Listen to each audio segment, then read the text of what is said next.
অনেকের কমেন্ট অনেক রকমের আসে, কিন্তু কিছু কিছু কমেন্ট যেটার মানে খুব কড়াভাবে রিপ্লাই না দিলে হয় না, সেই রকম কমেন্ট আমি আশা করব যে তোমরা সকলেই যথেষ্ট শিক্ষিত আর টিচিং লাইনে আসার জন্যে যথেষ্ট মার্জিত আর কথাবার্তা যথেষ্ট মানে লিমিট রেখে বলা উচিত। ঠিক আছে? আচ্ছা, আজকের ভিডিওতে তোমাদেরকে অনেকেই জিজ্ঞাসা করেছো টিআরই 4.0 কবে নাগাদ হতে পারে, তোমার কি মনে হচ্ছে সেটা একটু জানালে সুবিধা হয়। তা বাদ দিয়েও সক্ষমতা পরীক্ষার কথা আমি অনেক জায়গায় অনেক ভিডিওতে বলেছি, যে একজন লিখেছে দাদা সক্ষমতা পরীক্ষার কথা তো তুমি বলো, কিন্তু সক্ষমতা পরীক্ষাটা অ্যাকচুয়ালি কি, কিসের জন্য, স্টুডেন্টদের জন্য না টিচারদের জন্য না কি ব্যাপার। তো অনেক কিছু নিয়েই আজকের ভিডিওতে আলোচনা হবে, তো শুরুর থেকে শেষ অবধি থাকো ভিডিওতে, অনেক কিছু জানতে পারবে। আর যারা এই রকমের উল্টোপাল্টা কমেন্ট দেখে প্রোটেস্ট করো তারা সত্যি অনেকটাই যোগ্য।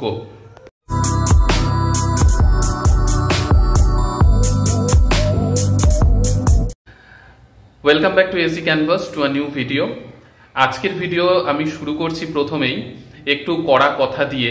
আমি সাধারণত কড়া কথা সেরকম ভাবে বলি না, বা আমার ভিডিও যারা প্রতিনিয়ত দেখো তারা লক্ষ্য করো আমি মানে খুব এতদিন পর্যন্ত কোনো কমেন্টেরই আমি গায়ে লাগাই না, বা রিপ্লাই খুব কড়াভাবে কখনোই দিই না, বা কমেন্ট সেকশনেও কমেন্টের রিপ্লাই আমি খুব মানে যতটা সম্ভব মার্জিতভাবে দেওয়ার চেষ্টা করি।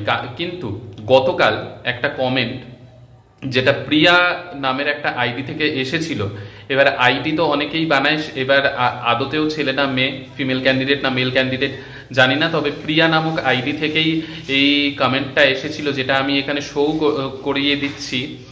তো এই ধরনের কমেন্ট যারা টিচিং লাইনে কেন যে কোনো প্রফেশনেই যাওয়ার জন্যে তোমাকে যথেষ্ট মার্জিত হতে হবে। আর সব থেকে বড় কথা, টিচিং লাইনে আসতে গেলে তোমাকে দেখে আরো দশটা কি হাজার হাজার স্টুডেন্ট তোমার কাছ থেকে শিখবে প্রতি বছর। তো সেই ক্ষেত্রে তোমাকে কতটা মার্জিত হতে হবে, কতটা সংযত হতে হবে, সেটা কিন্তু তোমাদের মধ্যে থেকে, আমি বলছি না অনেকেই অনেক ভালো, আর অনেকে অনেক ভালো ভালো কমেন্টই লেখে। এই এক দুটো কমেন্ট আমি মানে দেখলে অবাক হয়ে যাই, যে তোমরা যখন আমার ভিডিও দেখছো তার মানে তোমরাও এইরকম কমেন্ট যারা করছো তারাও টিচিং লাইনে আসার জন্যই হয়তো আমার ভিডিও দেখছো। তবে তোমাদের মানসিকতা প্রথমে চেঞ্জ করা দরকার, না হলে তোমরা কোনো দিনই টিচিং লাইনে আসা তো দূরের কথা, ভালো টিচার কোনোদিনই হতে পারবে না। আমি মানে লিখে দিতে পারি, ভালো টিচার হওয়ার জন্য অনেকগুলো গুণের দরকার। তো সেই গুণগুলোর মধ্যে প্রথম তো হচ্ছে মার্জিত হওয়া, নিজের কথাবার্তা সেইগুলোকে সঠিক করা। তো কি লিখেছো যার জন্য আমি যথেষ্ট পরিমাণে কালকে দেখে তো আমি সাথে সাথে কড়া রিপ্লাই দিয়েছি। তারপর দেখলাম আরো একজন রাহুল বলে একজন, সেই যে লিখেছিল এই ভুলভাল কমেন্টটা, তার উদ্দেশ্যেও একটা কড়া কমেন্ট মানে রিপ্লাই সেও দিয়েছে। আমার দেখে সত্যি খুব ভালো লাগলো, বাকি আর কেউ দেয়নি।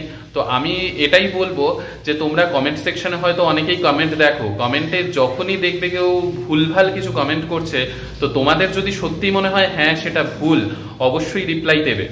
তো কি হয়েছে, এই প্রিয়া নামক এই আইডি থেকে যে কমেন্টটা এসেছে সেইখানে লিখেছে, আমি গতকাল ডিসকাস করেছিলাম যে অনেকে ভুলভালভাবে টিআরই 1-এ বা টিআরই 2-তেও কিছু কিছু ক্যান্ডিডেট রয়েছে যারা টিআরই 1-এ বেশি হয়েছে আর কম্পিউটারের ক্ষেত্রে একটু বেশি হয়েছে, তার জন্য হাইকোর্ট থেকে গতকাল রায়ও এসেছে। তো সেই নিয়ে গতকালের ভিডিওতে আমি খুব সুন্দরভাবে এক্সপ্লেইন করেছিলাম যে প্রথমে এস্টেট ক্লিয়ার ছিল না, পরবর্তীতে 2023 এর এস্টেট দিয়ে তারপর যখন নতুনভাবে এক্সাম নেয়ার পর যাদের হেজি ছিল সার্টিফিকেট বা মার্কশিট যাই হোক না কেন, সেইটাকে রি-আপলোড করতে বলা হয়। তো তখন তারা প্রথমে একটু চালাকি করার, মানে চালাকি কি, এটা বড় একটা অপরাধ করেছে যারা করেছে, যে প্রথমে হেজি যে কোনো একটা সার্টিফিকেট দিয়ে দিয়েছে, তারপর 2023-তে এস্টেট ক্লিয়ার করে 3 অক্টোবরে যে এস্টেটের রেজাল্ট বেরিয়েছিল সেইটা পরবর্তীতে রি-আপলোড করে দেয়। তো সেগুলো ধরা পড়েছে। তো তো এইরকম ক্যান্ডিডেট সত্যি কথা বলতে টিআরই 1 বা টিআরই 1-এ সব থেকে বেশি হয়েছে, টিআরই 2-তে খুব সামান্যই হয়েছে। তো এইরকম ক্যান্ডিডেট ধরা যেতে পারে 10 to 15%, ঠিক আছে? তো তার থেকে বেশি নয়।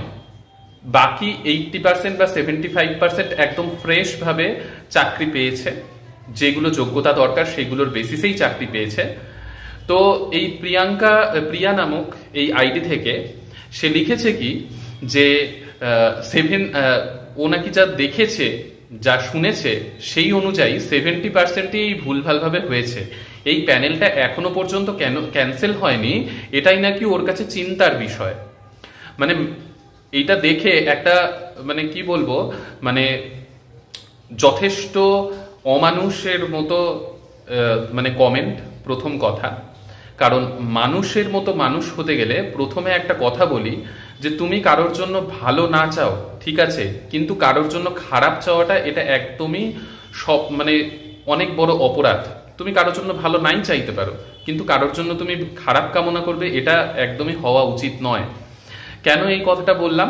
দেখো, একটা প্যানেল ক্যান্সেল হওয়া মানে সেই প্যানেলে যোগ্য ক্যান্ডিডেট রয়েছে, আর সেই ক্ষেত্রে যোগ্য ক্যান্ডিডেটের সংখ্যা অনেকটাই বেশি।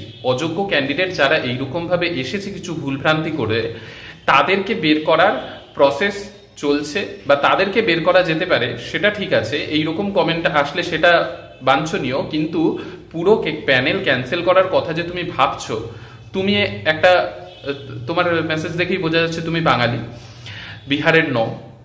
তো তোমাকে বিহারে এসে এক্সাম দেওয়ার সুযোগ দিচ্ছে বিহার সরকার, আর তুমি সেই বিহারের যারা ক্যান্ডিডেট বা আগেরবার যারা পেয়েছে, আগে যারা পেয়েছে বিহার হোক বা বাইরের হোক, তাদের সবার জন্য খারাপ কামনা করছো যে পুরো প্যানেলটা কেন ক্যান্সেল হয়নি। তুমি কতটা অযোগ্য, তোমার মন মানসিকতা কতটা বিকৃত, সেটা তুমি আশা করি এখনো বুঝতে পারোনি। যদি না বুঝতে পেরে থাকো, নিজেকে শোধরানোর চেষ্টা করো। আর তার থেকেও বড় কথা, এই রাহুল সিনহা বলে যেই আইডির থেকে লিখেছে, সে খুব সুন্দর প্রতিবাদী একটা কমেন্ট লিখেছে, যেটা দেখে আমার সত্যি খুব ভালো লাগলো। এইরকম সবারই হওয়া দরকার, যে ভুল কিছু দেখলে সেটার যথাযথ উত্তর শুধুমাত্র যে ভিডিও করছে সে দেবে না। আমার ভিডিওতে লিখেছে মানে আমি শুধু দিলাম তা নয়, তোমরা যারা এরকম টাইপের ভুলভাল কমেন্ট দেখবে, অবশ্যই আমি চাইবো যে তোমরা টিচিং লাইনে আসতে চাইছো, এটা অনেক উঁচু একটা পথ। সেই ক্ষেত্রে প্রতিবাদ, যখনই ভুল দেখতে পাবে কোনো ভুল, প্রতিবাদ অবশ্যই যাতে প্রতিবাদের ঝড় বয়ে যায় সেখানে, ঠিক আছে? এটা আমি আশা করব বা এটা সকলের মধ্যে হওয়া উচিত। তো এই রাহুল সিনহা লিখেছে যে প্রিয়া নামক আইডি থেকে যেহেতু এসেছিল কমেন্টটা, লিখেছে, দিদি তুমি কি খুব চিন্তিত যে প্যানেলটা কেন ক্যান্সেল হয়নি? তোমার খুব মানে জ্বলছে ব্যাপারটা নিয়ে, তুমি খুব চিন্তায় পড়ে আছো। খুব সুন্দরভাবে ও লিখেছে কমেন্টটা।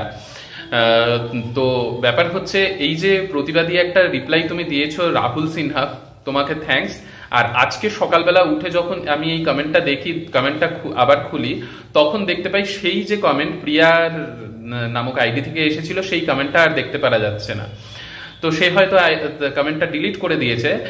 এই প্রিয়া নামক একটা আইডি থেকে এলো, আর আরেকটা আইডি থেকে আসে যেটা হচ্ছে ভাস্কর দে। এই আইডির থেকেও কমেন্ট আসে, যেগুলো শুধুমাত্র নেগেটিভ কমেন্ট ছাড়া কমেন্ট আসে না। তো দেখো, তোমরা যদি এতটাই নেগেটিভ হয়ে থাকো, তোমরা কোনো ক্ষেত্রেই কোনোদিন সাকসেস পাবে না। পজিটিভ হওয়ার চেষ্টা করো, আর লোকের ভালো দেখে একটু নিজের মধ্যেও আনন্দ আনার চেষ্টা করো। কারণ আমার সাথে তোমরা যারা এইরকম কমেন্ট লিখছো, তাদের হয়তো সামনাসামনি কোনোদিন দেখাও হয়নি, আমার সাথে তোমাদের পার্সোনাল কোনো শত্রুতাও নেই। সেই ক্ষেত্রে তোমরা এই যে ভুলভাল কমেন্টগুলো লেখো, সেটা শুধু আমার উদ্দেশ্যে তোমরা লিখছো তা নয়, গোটা বিহারে যারা যারা চাকরি করছে তাদের সকলের উদ্দেশ্যে তোমরা এরকম একটা ভুলভাল কমেন্ট কখনোই লিখতে পারো না। সেই অধিকার তোমাদের নেই। একটু নিজেদেরকে শোধরানোর চেষ্টা করো, ঠিক আছে? আর আরেকটা ওই যে আইডি বললাম ভাস্কর দে, সে যদি দেখে থাকো, তোমাকেও আমি বলছি একটু নিজেকে শোধরানোর চেষ্টা করো, আর নিজের মন থেকে নেগেটিভ মেন্টালিটিগুলোকে একটু কমানোর চেষ্টা করো, ঠিক আছে? আচ্ছা, এই কথাগুলো আজকে না বললেই নয়, তাই আমি কথাগুলো দিয়ে আজকের ভিডিওটা একটু হয়তো বড় হবে। এবার চলে আসি, তো মানে কমেন্ট যারা করবে একটু ভেবেচিন্তে কমেন্ট করবে, কারণ তোমরা ভবিষ্যতে টিচার হতে চাচ্ছ বলেই হয়তো আমার ভিডিওটা দেখছো। তো টিচারের মতো কমেন্ট করারই চেষ্টা করবে, আর যদি না করতে পারো তাহলে তোমরা কোনোদিনই সাকসেস হতে পারবে না। যারা এই ধরনের কমেন্ট করছো এইটুকু তো তোমরা শিওর থাকো, ঠিক আছে? আচ্ছা, এবার ব্যাপার হচ্ছে টিআরই 4 কবে হতে পারে। দেখো, টিআরই 3.0 এর রেজাল্টই পিছিয়ে যাবে, তো সেই ক্ষেত্রে টিআরই 4 ডিলে হবে, সেটা একদম মানে যা বোঝা যাচ্ছে। তারপর হচ্ছে ট্রান্সফারের একটা কাজ এখন বিহারে শুরু হচ্ছে, সেই ক্ষেত্রে ই শিক্ষা কোর্স আমাদের সবকিছু আপডেট করতে হচ্ছে। তো বিভিন্ন রকমের কাজ এখন বিহারে চলছে, আমরা স্কুলে প্রত্যেক দিনই দেখতে পাচ্ছি বিভিন্ন ধরনের এই সব কাজ চলছে, অনলাইনে আপডেট চলছে।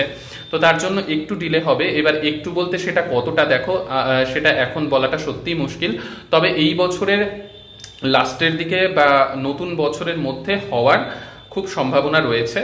এবার 1,60,000 যে পদের কথা বলা হয়েছে, একজন জিজ্ঞাসা করেছে সত্যি দাদা এতগুলো পদ থাকবে না কিছু কমবে? দেখো, সত্যি কথা বলতে এতগুলো পদের কথা বলা হয়েছে, এবার বাকিটা নোটিফিকেশন আসলে ক্লিয়ারলি তোমাদেরকে বলা যাবে।